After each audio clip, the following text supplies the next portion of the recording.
I just would like to remind you that what this is not a period of time to provide us additional information about the project, etc. It's to rebut the applicant, the original applicant, anything that you have that would rebut issues that they have brought forward. Do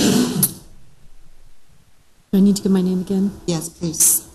My name is Susan Zonter, and I would like to say that this flurry of community contact occurred after the appeals were filed.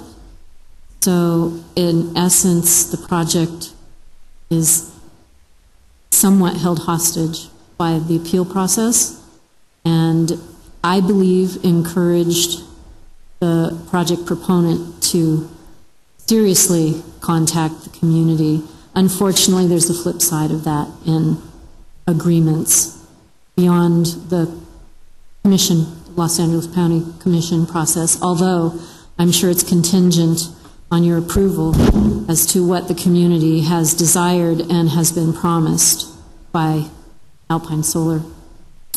I believe rain will wash anything they use on the soil, conditioners, herbicides, anything will wash into that ephemeral wash. So it's not just the matter of using pressurized water on these panels. Anything else they use will flow through the soil and into that ephemeral wash.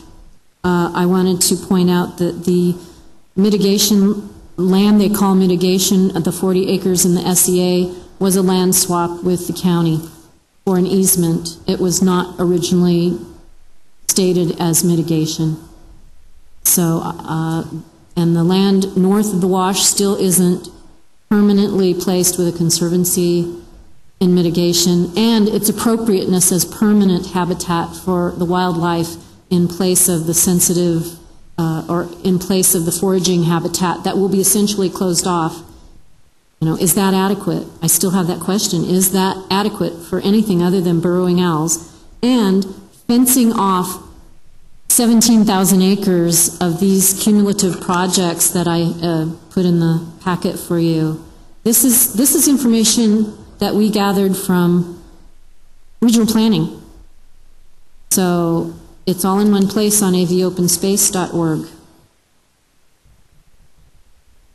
And also anything that's done in these projects adjacent to an SEA, although not in an SEA, it seems obvious that there will be an effect to anything in living in the SEA.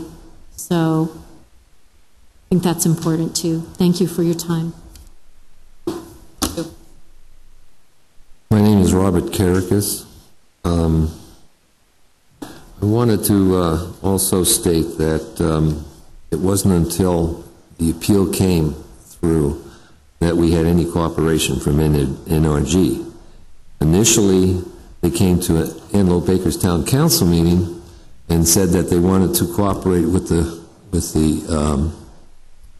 us locally, and I got a number, and I called a number, and I was told I would be called back. I never was called back, and then all of a sudden we see that this permitting process is about ready to go through, and that's when we ran our appeal. After the appeal, then NRG became very more involved in trying to work out problems and stuff, and at that time I think they tried as best they could. But initially that was not their concern. Initially they just wanted to get it through. And as far as, so later on, like OSO, Town Council, got the benefit of being one of the later people that got involved with dealing with NRG. And Commissioner Helsley mentioned life corridors, and of course this is a major concern of ours. We think that these life corridors are being destroyed, basically. My cohort said some of the things I had written down, so I'm hunting.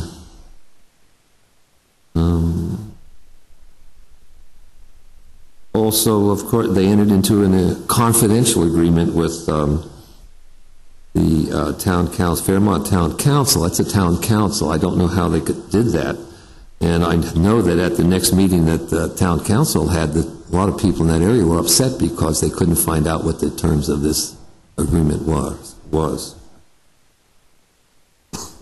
And the land has been stated it was just farmed recently. Well, maybe some of it was farmed recently, but most of it's covered in rabbit bush, which is 2 to 3 feet high. And anybody who knows rabbit bush knows it doesn't spring up overnight. So it wasn't farmed last year, and it wasn't farmed the year before, and I don't know when those sections were farmed before. And I believe that's all that I have to say. Thank you. Thank you very much.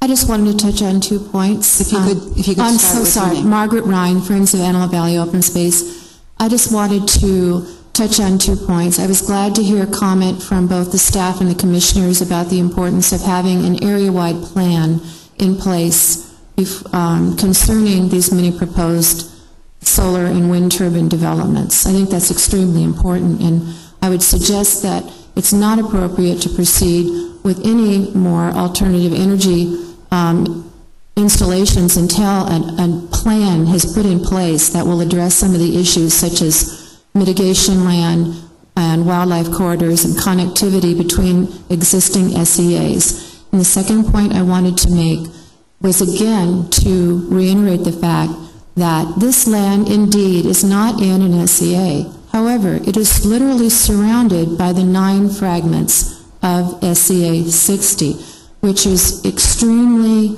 fragile and endangered habitat.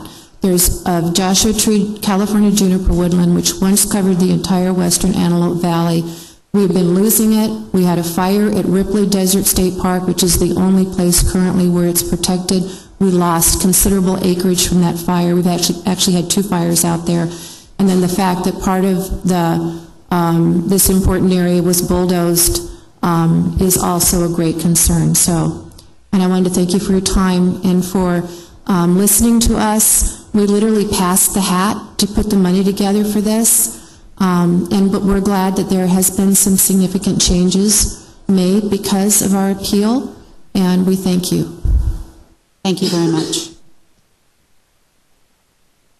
It's now time for commission discussion, consideration, potential motion.